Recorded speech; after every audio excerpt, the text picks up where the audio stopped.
नमस्कार ओमकार जी, बहुत बहुत स्वागत है आपका। नमस्कार अंजू जी, आपके दर्शकों को भी नमस्कार। सर, ये जो अभी मुक्तेश्वरानंद है, ये तो लंबा नपने वाला है।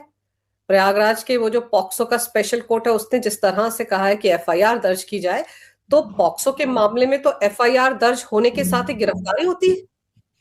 बिल्कुल, गिरफ्तारी की तलवार अब उस आदमी के सिर पर लटक गई है जो अपने आप को शंकराचार्य बताता घूम रहा है। इसके बावजूद के सुप्रीम कोर्ट ने हर तरह की पाबंदियां आयद की हुई हैं। कह रखा है आप छतरी का यूज नहीं करेंगे, आप शंकराचार्य नहीं लिखेंगे, शंकराचार्य के रूप में आप यात्राएं वगैरह नहीं करेंगे और मिसयूज नहीं करेंगे उस चीज का। इसके बावजूद वो लगातार एक तरीके से अवमानना कर रहा था सुप्रीम कोर्ट की। और शंकराचार्य तो तीन और भी है ना इस देश में, उनकी कभी कोई आवाज सुनाई पड़ती है क्या राजनीतिक मुद्दों पर? या वो किसी अंबानी के बेटे बेटियों की शादी में कहीं शामिल होते हुए देखे जाते हैं क्या? या उद्धव ठाकरे के मातोश्री जाकर के उनको मुख्यमंत्री बनने का आशीर्वाद देते हैं क्या? और पाबंदी के बावजूद, निवेदन के बावजूद मेला प्रशासन के, आप अगर इस तरह की हरकतें कर रहे हैं कि पालकी में बैठकर के आप इस जिद पर अड़े हुए हैं कि मुझे तो संगम नौज तक ऐसे ही जाना है, तो वहां पर लाखों की संख्या में उस दिन भक्त आस्था की डुबकी लगा रहे थे गंगा मैया में। मौनी अमावस्या का दिन था, 2 बार मौनी अमावस्या के दिन ही वहां भगदड़ मच चुकी, सैकड़ों लोगों की जान जा सकती थी। और आप एक खेल कर रहे थे, और खेल भी कितना डर्टी गेम खेल रहे थे कि किसी तरह भगदड़ मचे, योगी आदित्यनाथ की छवि खराब हो, और चूंकि साल भर के बाद उत्तर प्रदेश में चुनाव हैं तो एक बहुत गलत मैसेज मिसमैनेजमेंट का चला जाए। तो वो तो समय रहते इनको रोका गया, बल्कि रोक तो वहीं दिया जाना चाहिए था जब ये कैंप से बाहर निकले थे पालकी में सवार होकर के, लेकिन वहां तक भी जाने दिया गया, वहां भी रोका गया। तो इन्होंने जो वितंडा किया और उसके बाद जो इनके बयानों की श्रृंखला शुरू हुई, और उसमें भी अखिलेश यादव जिस तरीके से शंकराचार्य के भक्त बन करके उभरे, उन अखिलेश यादव पर तरस भी आता है सोच करके जिन्होंने इन्हीं पर लाठीचार्ज करवाया था काशी में। तो किस तरह की राजनीति हो रही है हिंदुओं में, किस तरह से वैमनस्य और फूट डालने के प्रयास हो रहे हैं अलग अलग तरीकों से। अब उसमें कुछ यूट्यूबर और कुछ दूसरे सोशल मीडिया वो तलवार लेकर के जो आजकल निकले हुए हैं कि कहाँ है मोदी जी और कहाँ है योगी जी, वो सब भी सेना शामिल हो रखी है। तो ये बहुत बड़ा खेल है अंजू जी। और जिस मामले में पॉक्सो एक्ट के तहत इन पर मामला दर्ज करने के आदेश पॉक्सो अदालत ने दिए हैं, ये बेहद गंभीर मसला है। 2 बटुकों ने, नाबालिगों ने बाकायदा ऑन कैमरा बयान दर्ज कराए हैं यौन शोषण करने के, इन पर भी, इनके चेलों पर भी। और जगत गुरु राम भद्राचार्य जी के शिष्य हैं, वो उनको वहां लेकर के गए, उन्होंने याचिका दाखिल की, और अब तो मुकदमा दर्ज हो रहा होगा, हो गया होगा, और इसके बाद इनकी गिरफ्तारी है, बच नहीं सकते हैं। सर, ये तो फरमा रहे हैं कि फर्जी केस है, मुझ पर तो झूठे आरोप लगाए गए। हालांकि ये भी कहते हैं कि न्यायपालिका पर बड़ा भरोसा है इनको, दूध का दूध पानी का पानी हो जाएगा। सर, मौका तो इनको भी मिला ना, जब वो 1 हफ्ता पहले सुनवाई हुई थी, इनका वकील भी तो कोर्ट में था, उसके सामने तो बटुकों ने बयान दिए। और सर, बटुकों के बयान जब सेक्शन 161 के तहत मजिस्ट्रेट के सामने दर्ज होते हैं तो वो तो अपने आप में सबूत है। अब जो भी इनको कहना है, जो भी सफाई देनी है कि मैं बेकसूर हूं, कैसे बेकसूर हैं वो अदालत के सामने और इन्वेस्टिगेशन एजेंसी के सामने इनको साबित करना पड़ेगा। लेकिन पॉक्सो एक्ट में मुकदमा दर्ज होते ही गिरफ्तारी होती है अभियुक्त की। तो अब ये जो चोला ओढ़े हुए हैं ना ये शंकराचार्य का, जिसके बारे में योगी आदित्यनाथ ने भी विधानसभा में कहा था कि अगर कोई मेरी तरह अपने आप को मुख्यमंत्री बता करके पूरे प्रदेश में घूमता फिरे तो क्या इसकी छूट है? या अपने आप को कोई डीएम बता दे, एसएसपी बता दे, या सर्किल ऑफिसर बता दे, या कोई बड़ा प्रशासनिक अधिकारी बता दे और कहीं घूमता रहे। इसी तरीके से शंकराचार्य की नियुक्ति का भी उसको प्रमाणित करने के लिए भी 2-3 व्यवस्थाएं होती हैं। उन व्यवस्थाओं से क्या गुजरे हैं? या जैसे इनके गुरु स्वरूपानंद सरस्वती अपने आप ही शंकराचार्य घोषित करके और देश भर में घूमते थे, उसी तरीके से इन्होंने भी फैसला कर लिया कि मैं भी शंकराचार्य हूं और अब मुझे हटाने वाला कौन है। ये मामला तो सुप्रीम कोर्ट तक गया, सुप्रीम कोर्ट के दिशा निर्देश हैं, हाई कोर्ट में भी मामला गया था। तो ये जो फर्जीगिरी चल रही थी अब तक, ये अब इनका पर्दाफाश हो जाएगा इस पूरे केस में। और जो दबी छिपी बात थी पिछले 3-4 साल से, एक्चुअल में ये सब दबी जबान से लोग कह रहे थे, कोई सामने नहीं आ रहा था। अब एक सामने आने की हिम्मत जुटा पाए हैं और उन्होंने अदालत का रास्ता अख्तियार किया है। तो अदालत ने दोनों पक्षों की सुनवाई की है, इनकी भी सुनवाई की है, उनकी भी सुनवाई की है, और सुनवाई करने के बाद ये फैसला हुआ है कि इस मामले में केस दर्ज किया जाए इनके ऊपर, क्योंकि बटुकों के, नाबालिगों के जिनके साथ शारीरिक शोषण हुआ है, उनके बयान हैं ऑन रिकॉर्ड। सर, लेकिन टाइमिंग पर बड़े सवाल उठाए जा रहे हैं, क्योंकि हम सब जानते हैं कि इस तरह से योगी आदित्यनाथ को लेकर भी कितने आरोप इन्होंने लगाए थे। औरंगजेब की औलाद, हुमायूं की औलाद, हिंदू है तो साबित करें वगैरह वगैरह, सर्टिफिकेट दें अपने हिंदू होने का, एक भगवाधारी सीएम की कुर्सी पर क्यों बैठा, ये सारी बातें इन्हीं अभी मुक्तेश्वरानंद ने योगी को लेकर बोली थी। तो अब सब लोग जो इनके पीछे खड़ी है पॉलिटिकल शक्तियां, वो ये सवाल उठा रहे हैं कि टाइमिंग जो है वो ऐसा दर्शाती है कि इनको जानबूझकर फंसाया जा रहा है। क्या ये मामला सच में फर्जी है? किसको फंसाया जा रहा है? अभी मुक्तेश्वरानंद को, जो खुद फंसाने के चक्कर में थे और पॉलिटिकल लाइफ खत्म करने के लिए वो एक योगी आदित्यनाथ पर आरोप लगा रहे थे कि वो हिंदू हैं कि नहीं है, ये प्रमाणित करें। इनके सामने प्रमाणित करेंगे योगी आदित्यनाथ, जो गोरक्षा पीठ चला रहे हैं, जिन्होंने जब तक भगवान राम के मंदिर का पूरी तरीके से लोकार्पण नहीं हो गया और धर्म ध्वजा जब तक नहीं फहराई गई, तब तक वो अयोध्या के, लखनऊ से अयोध्या के 80 से ज्यादा दौरे कर चुके थे, जिन्होंने अयोध्या का पूरा कायाकल्प कर दिया है, जिनके इनिशिएट करने पर प्रधानमंत्री नरेंद्र मोदी ने भी दिल खोल करके अयोध्या के विकास के लिए वहां पर एक इंटरनेशनल एयरपोर्ट बना दिया, रेलवे का कायाकल्प कर दिया। वहां जो अवध नगरी किसी जमाने में हुआ करती थी, उसका पुराना स्वरूप जो है लौटाने में पूरी ताकत लगा दी।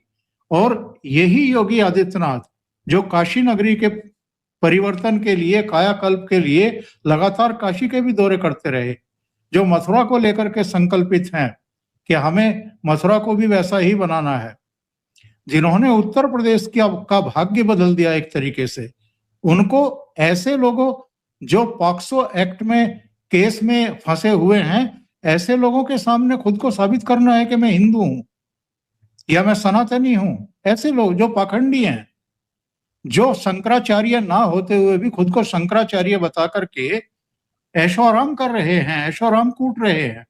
और अब तो इससे गंदे आरोप और कोई किसी आदमी पर लग सकते हैं क्या?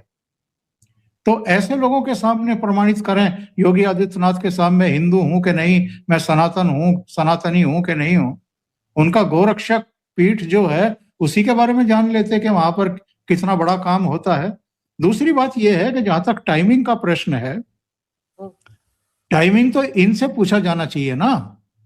आज मैं एक लाइन पढ़ रहा था, मैं आपके शो पर वो लाइन सुनाता हूं। पंचायत लगी है जुगनुओं की, मुद्दा ये है सूरज को कैसे हटाया जाए।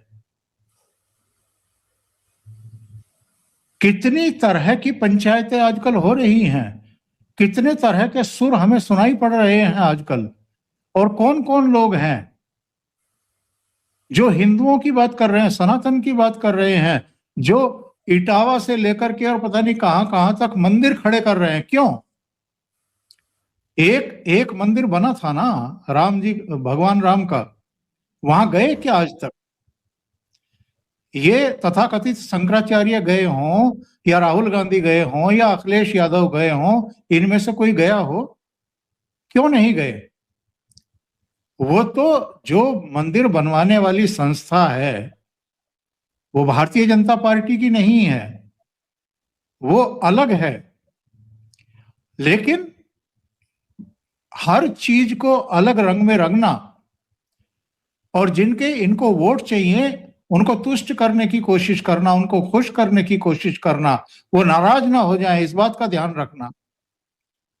और चूंकि हिंदू एकजुट हुआ, 22 जनवरी 2024 को लोकार्पण हुआ और इसके तीसरे महीने चुनाव हुए लोकसभा के।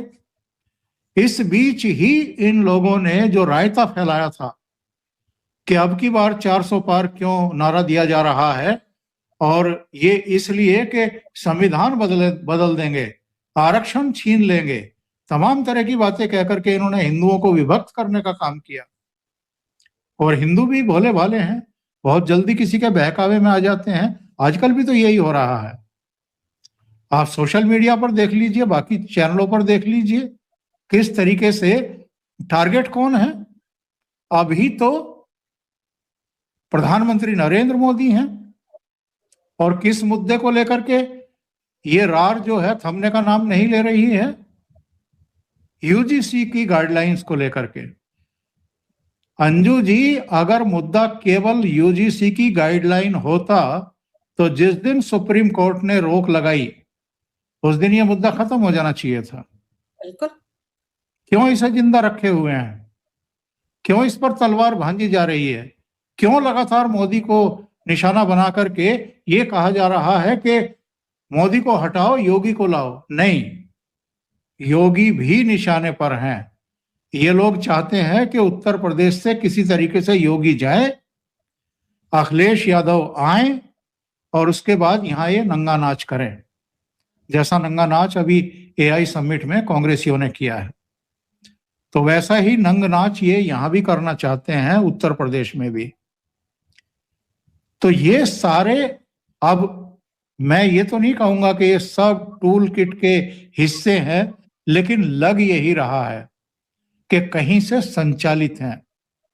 और जब संचालित शब्द का प्रयोग कर रहा हूं तो फिर वही जो अब तक होता रहा है। कई लोगों ने इसकी भी चर्चा की है कि कोई मुरादाबाद का एक पार्टी का नेता है, वहां से कुछ पूजा सामग्री, पूजा पाठ हुई है, कुछ भेंट चढ़ाई गई है कुछ कुछ लोगों को, और उनके सुर जो हैं वो आजकल बदले हुए हैं। वो कितना सही है कितना गलत है उसकी जांच पड़ताल हो जानी चाहिए, वरना ये रायता फैलाएंगे जब तक कि उत्तर प्रदेश में एक एक वोट नहीं पड़ जाएगा। और जब यहाँ इनका सपना ये है कि योगी आदित्यनाथ को किसी तरीके से चलता करो, निशाने पर फौरी तौर पर नरेंद्र मोदी हैं, लेकिन विदाई की तैयारी योगी आदित्यनाथ की है। उत्तर प्रदेश काबू में आ गया, यहां से बीजेपी अगर रुखसत हो गई तो फिर 2029 में मोदी को हटाना या केंद्र से भाजपा को चलता करना इनके लिए आसान हो जाएगा। क्योंकि राहुल गांधी को प्रधानमंत्री बनने के लिए नरेंद्र मोदी की तरह 272 सीटें नहीं चाहिए, 282 303 सीटें नहीं चाहिए। वैसे तो 240 पर भी बन गई क्योंकि एनडीए की 293 आ गई थी। इनको प्रधानमंत्री बनने के लिए मनमोहन सिंह की तरह 145 सीटें बहुत हैं। उस समय 2004 में भारतीय जनता पार्टी की 138 सीटें आई थी, कांग्रेस पार्टी की 145 सीटें आई थी। 7 सीटों का ही अंतर था दोनों दलों में, और ये प्रधानमंत्री बन गए थे। सर, मुरादाबाद में तो जो साजिश हो रही है वो तो है। आपने एक ऑडियो सुना?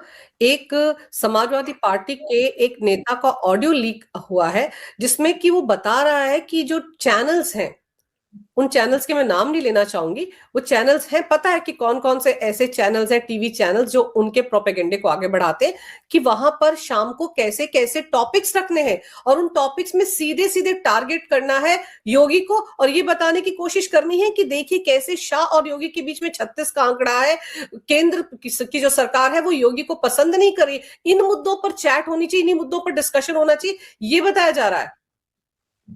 सब कुछ मैं तो पहले से ही कहता रहा हूं, ये सब कुछ डिजाइन है।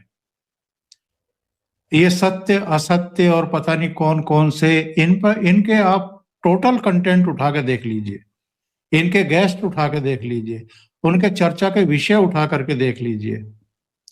अभी संघ प्रमुख 2 दिन के लिए लखनऊ प्रवास पर थे। क्या यह संभव है कि संघ प्रमुख किसी ऐसे राज्य के दौरे पर हों, राज्य की राजधानी के दौरे पर हों, जहां भारतीय जनता पार्टी की सरकार हो और वहां का मुख्यमंत्री राम राम करने के लिए उनके पास ना जाए? ये संभव है क्या? और अगर योगी आदित्यनाथ उनको राम राम करने के लिए चले गए तो आप देखिए कि किस किस तरह की खबरें बनाई गई हैं। और डिप्टी चीफ मिनिस्टर दोनों गए, जाहिर है आशीर्वाद लेने गए होंगे। और कितनी बार ये बातें स्पष्ट की जा चुकी, संघ प्रमुख के द्वारा भी और भारतीय जनता पार्टी के शीर्ष नेतृत्व के द्वारा भी, कि जब भी चर्चाएं होती हैं, मुलाकातें होती हैं, सामाजिक कार्यों के लिए होती हैं, देश निर्माण के लिए होती है, मानव निर्माण के लिए होती है, राजनीतिक चर्चा नहीं होती है। इसके बावजूद अगर हर किसी मुलाकात के बाद योगी आदित्यनाथ दिल्ली आते हैं, राष्ट्रपति से मिल लेते हैं, प्रधानमंत्री, गृह मंत्री, रक्षा मंत्री से, बीजेपी के राष्ट्रीय अध्यक्ष से मिल लेते हैं, चर्चाएं शुरू। और अमित शाह और योगी आदित्यनाथ में सब कुछ ठीक नहीं है। जब ये सब चल रहा था, पता लगा अगले दिन उत्तर प्रदेश दिवस के मौके पर अमित शाह लखनऊ में आयोजित समारोह में भूरी भूरी प्रशंसा कर रहे थे योगी आदित्यनाथ की। एक बार कह दिया गया कि प्रधानमंत्री नरेंद्र मोदी बड़े नाराज हैं। नरेंद्र मोदी ने या शीर्ष नेतृत्व ने कभी इस पर कोई बयान नहीं दिया।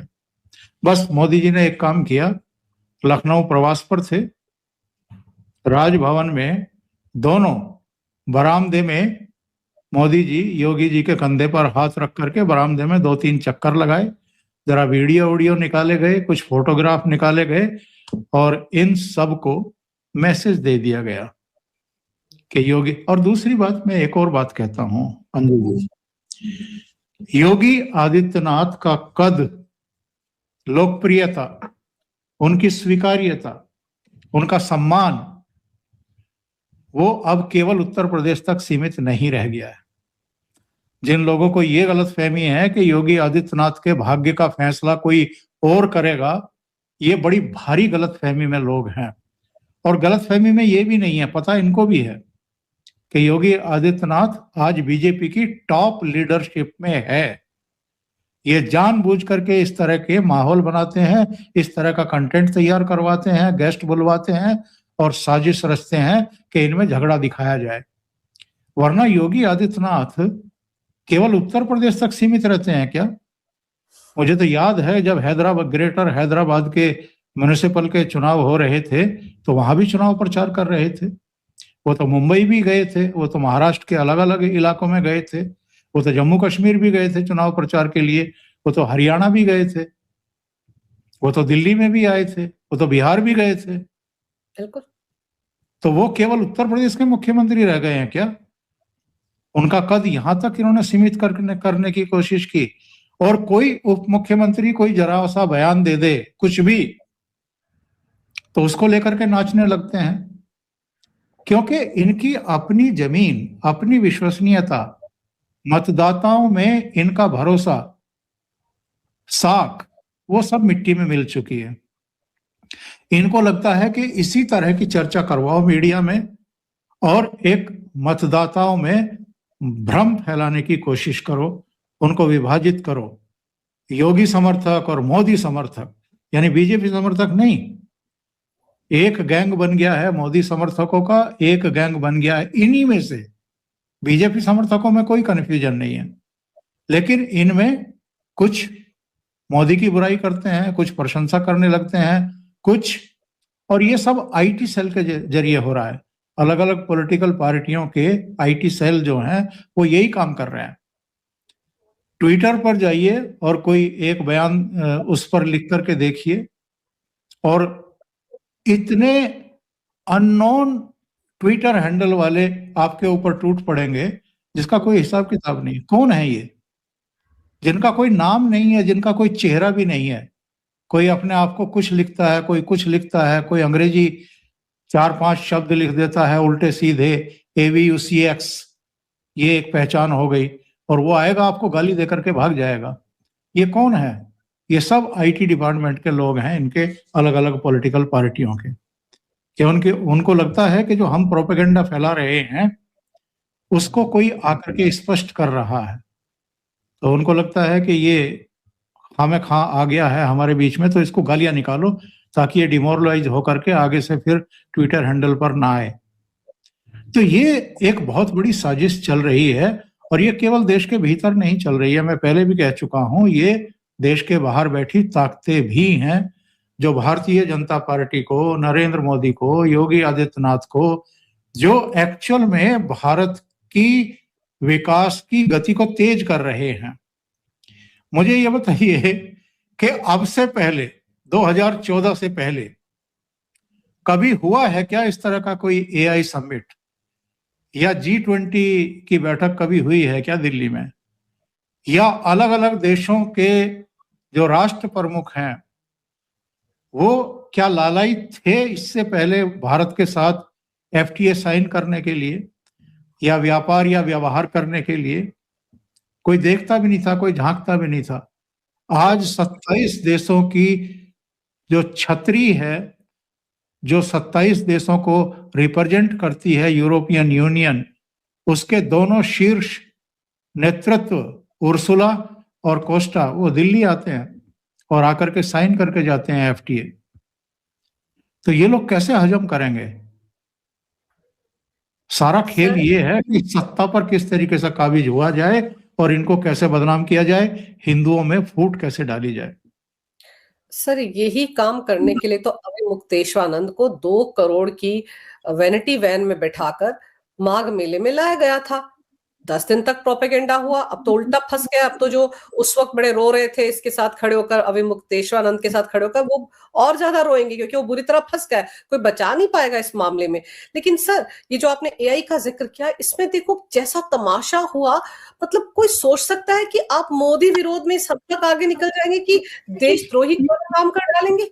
और वो जो 10 के 10 इनके चमचे वहां पहुंचे हुए थे सर, उन्होंने जो कुछ किया, अब तो उसमें आप राहुल गांधी वगैरह की बेशर्मी कहूंगी मैं, किस तरह की बयानबाजी कर रहे हैं कि मोदी कॉम्प्रोमाइज रीनेगोशिएट नहीं कर सकते। और उस मुद्दे पर इंडी गठबंधन जो इनका है उसमें भी तो फूट पड़ गई है। आप देखिए मायावती से लेकर अखिलेश यादव तक किसने कैसे कैसे स्टेटमेंट्स दिए। ये देखिए कहा है अखिलेश यादव ने कि ये सब कुछ नहीं होना चाहिए था क्योंकि वहां पर तो देश के लिए ये समिट हो रहा था, कांग्रेस को ये हरकतें नहीं करनी चाहिए थी। ये अखिलेश यादव लिख रहे हैं, पब्लिकली क्रिटिसाइज कर रहे हैं कांग्रेस को, राहुल गांधी को।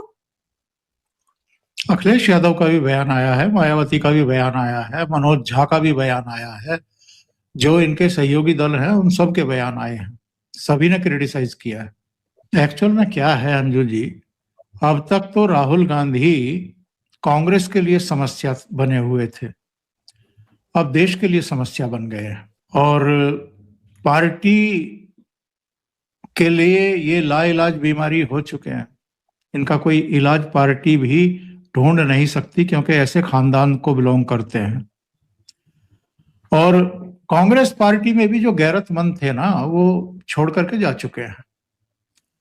अब जो है इनके जो नौकर चाकर टाइप लोग थे ना उनकी पार्टी बन करके रह गई है, जो इनकी जी हुजूरी करते हैं और इनके लिए नए नए आइडियाज क्रिएट करके परोसते हैं इनके सामने कि अब ये करवा दो, अब ये करवा दो, अब ये करवा दो। तो अभी तो उन्होंने टी शर्ट उतारी है हो सकता है अगले किसी प्रदर्शन में पूरी तरीके से नंगा नाच हो। सर टी शर्ट उतारने के बाद वो जो फोटो गांधी जी की लगाई गई शर्टलेस के लिए, तो मुझे तो लग रहा है अगली बार राहुल गांधी भी क्या पता टी शर्ट ना पहन कर आए संसद में, क्योंकि गांधीयन है ना, वो तो बहुत बड़े वाले गांधीयन है। तो हो सकता है अब ये वाला रायता भी देखने को मिले हमें संसद भवन में। ये अंजू जी केवल देश भर के मीडिया के सामने नहीं बल्कि पूरी दुनिया के सामने नंगे हुए हैं कांग्रेस पार्टी। और अगर राहुल गांधी को ये गलतफहमी है कि वो इस तरह के कर्म कांडों से देश के प्रधानमंत्री बनेंगे कभी, तो इससे बड़ी गलतफहमी कोई हो नहीं सकती है। इनको राम राम से तकलीफ है, इनको वंदे मातरम से तकलीफ है, इनको भारत माता की जय से तकलीफ है। प्रधानमंत्री बन जाएगा ऐसा आदमी। और जिस रास्ते पर ये चल निकले हैं ना, ये विनाश का रास्ता है। मैं पहले भी कह चुका आपके कार्यक्रम में कि इतना गहरा गड्ढा खोद चुके हैं कांग्रेस के लिए, हर कांड से, हर मूर्खता से उस गड्ढे को और गहरा करते जा रहे हैं और कांग्रेस में उसमें और गहरे दफन करते जा रहे हैं। वहां से कोई निकाल ही नहीं पाएगा कांग्रेस को। ये कुछ लोगों से तो आपको ऐसे ही शिकायत होती है, शिकवे शिकायत होती हैं, किसी किसी से आपको नफरत होने लगती है उसकी हरकतों को देख करके, उसके बयानों को देख करके। ये लोगों की निगाहों से गिरे हैं, और जो निगाहों से गिरता है वो संभल नहीं पाता कभी भी। इनकी सारी हरकतें और इनके जितने ये पाले हुए प्रवक्ता हैं, इनकी भी हरकतें हर गलती को जिस तरीके से डिफेंड करने की कोशिश करते हैं और वाहियात बातें करते हैं, वो कांग्रेस को और डुबो रही है। सर वो जो तपस्या वाले तपस्या वीर हैं पवन खेड़ा, आप सोचिए जब उनसे किसी ने ये सवाल पूछा कि अगर धरना ही देना था तो जंतर मंतर में दे देते, अगर रैली करनी थी तो रामलीला मैदान में चले जाते, तो बोले जहां पर मीडिया होगा वहीं तो धरना करेंगे। तो सारा का सारा मीडिया तो वहीं पहुंचा हुआ था भारत मंडपम में, इसलिए वो सारे के सारे वहां उठकर चले गए धरना प्रदर्शन करने के लिए। ये जस्टिफिकेशन था सर, ये प्रवक्ता कह रहा है उनका। किसी पार्टी का ये विवेक अगर मर जाए, विवेक खो जाए कि आपको प्रदर्शन कहां करना चाहिए और कहां नहीं करना चाहिए, तो मुझे शक होता है कि ये पार्टी 57-58 साल तक सत्ता में रही भी है या नहीं रही है। उनको तो अक्ल होनी चाहिए कि जो इंटरनेशनल फोरम है, जहां भारत के प्राइड की बात है, गौरव की बात है, जहां 20-22 देशों के राष्ट्रपति, उपराष्ट्रपति, प्रधानमंत्री आए हुए हों, टॉप टेक कंपनियों के सीईओ आए हुए हों, 13 देशों के पवेलियन लगे हुए हों, और जहां 5 दिन में 2.5 से 3 लाख युवा पहुंचे हों, इतना बड़ा आकर्षण हो जिस एआई समिट का, वहां जाकर के आप इस तरह का भोंडा प्रदर्शन कर रहे हैं, तो फिर तो ठीक है, वो ये इसी लायक है जिस दशा में 2014 और 2019 में थे। और ये बार बार कह रहे हैं मतदाताओं को कि हमें वहीं पहुंचाइए, 44 सीटों पर, 52 सीटों पर, या उससे भी नीचे पहुंचाइए, हम 99 के लायक भी नहीं है। सर किरण रिजिजू ने बिल्कुल ठीक कहा था ना कि राहुल गांधी इंटरनल सिक्योरिटी के लिए, राष्ट्रीय सुरक्षा के लिए एक बहुत बड़ा खतरा है। और अब तो निशिकांत दुबे उनके लिए, उनके खिलाफ वो जो मोशन लेकर आए, सब्सटेंशियल मोशन, उस पर भी चर्चा होगी मार्च महीने में। तो जो बची खुची चीजें रह गई होंगी वो भी अब खुलकर सामने आई जाएंगी। बहुत बुरी तरह घिर गया है ये परिवार, बहुत बुरी तरह घिर गया है। इनको साफ तौर पर दीवार पर लिखा दिखाई दे रहा है कि वापसी तो अब संभव है नहीं, क्योंकि नरेंद्र मोदी जैसा प्रामाणिक नेतृत्व, जिसकी तरफ पूरा विश्व अब बहुत उम्मीद भरी नजरों से देख रहा है, उसके रहते तो ये सत्ता में वापसी कर नहीं सकते हैं। नंबर 2, जो केस है इनके ऊपर, जिसमें चार्जशीट पेश हो चुकी है, उसका ट्रायल भी तो शुरू हो गया ना, उसके फैसले भी अब आने शुरू हो जाएंगे। तो माँ बेटा दोनों और जीजा जी भी, सबको तिहाड़ दिखाई दे रही है। और ये मामला इतना सीरियस है इनके लिए कि हर समय तनाव में रहते हैं, और जब तनाव में आप रहते हैं तो आप सही सोचने का विवेक खो देते हैं। तो इनको लगता है कि जो हमने पाप किए हैं, जिन केसों में हम फंसे हैं, उनके लिए भी नरेंद्र मोदी ही जिम्मेदार है। मतलब पाप आपने कर रखे हैं 5-5 हजार करोड़ के, 2-2 हजार करोड़ के। जीजा श्री ने क्या क्या कारनामे शिकोहपुर से लेकर के कई जगहों पर कर रखे हैं, वो भी क्या नरेंद्र मोदी ने कर रखे हैं। दूसरे, जो ये नेशनल हेराल्ड का मामला है, जिसके ट्रायल शुरू हो चुके और जिसमें ओपन एंड शट केस मान करके अब ये कहा जा रहा है कि इनको सजा होनी ही होनी है। वो तो जब मनमोहन सिंह प्रधानमंत्री थे 2012 में सुब्रमण्यम स्वामी ने कोर्ट में अप्रोच किया था वो केस, तो उस समय तो नरेंद्र मोदी यहाँ थे ही नहीं। बिल्कुल। तो ये लोग पूरी तरीके से विवेक खो चुके हैं, संतुलन खो चुके हैं, सही क्या है गलत क्या है भूल चुके हैं, और दिमाग काम नहीं कर रहा है। और जो इनके इर्द गिर्द रह करके उच्च पद प्राप्त करना चाह रहे हैं संगठन में, वो इनको गलत ही जानकारी दे रहे हैं, क्योंकि ये गलत ही करना चाहते हैं, सही करना ही नहीं चाहते ये। तो वो बढ़ा चढ़ा करके इनको कह रहे हैं कि चढ़ जा बेटा सूली पर, भली करेंगे भगवान। सर, जनरल नरवणे की अनपब्लिश किताब को हाथ लगाकर भी तो डूब गए ना राहुल गांधी। कैसे जनरल नरवणे ने कहा कि कोई कुछ भी कह देता है, तो वो मुद्दा भी तो इनके गले की फांस बना है। ऑफिशियल सीक्रेट एक्ट में तो राहुल का ही नाम आएगा ना सर, भले उस एफआईआर में अभी कोई नाम नहीं है।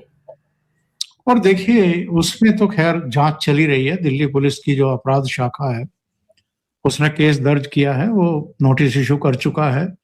पेंगुइन को भी और गर्दन इनकी भी नपेगी, और मैं नरवणे साहब को भी इसमें दोष मुक्त नहीं मानता। जब ये पार्लियामेंट में हंगामा कर रहे थे, पार्लियामेंट को चलने नहीं दे रहे थे, और पूरा मीडिया जो है वो केवल इन्हीं के बयानों से और उद्दंडता से भरा पड़ा था, उस समय क्यों चुप बैठे थे? वही, क्या नरवणे को उसी समय खंडन नहीं करना चाहिए था इनके बयानों का, और नहीं कहना चाहिए था कि ये जो प्रति लेकर के घूम रहे हैं ये असली नहीं है, नकली है? कहते ना आकर के, मामला वहीं खत्म हो जाता। तो संदेह के दायरे में सब हैं और इलाज सबका होगा। अब पता लगेगा, जड़ तक जाएगी ये जांच कि किताब, पांडुलिपि या छपी हुई प्रति अगर इनके हाथ में आई है तो किस सोर्स से आई है। अब तो जांच पड़ताल में ये खुलासा होके रहेगा कि आखिर नरवणे खामोश क्यों थे।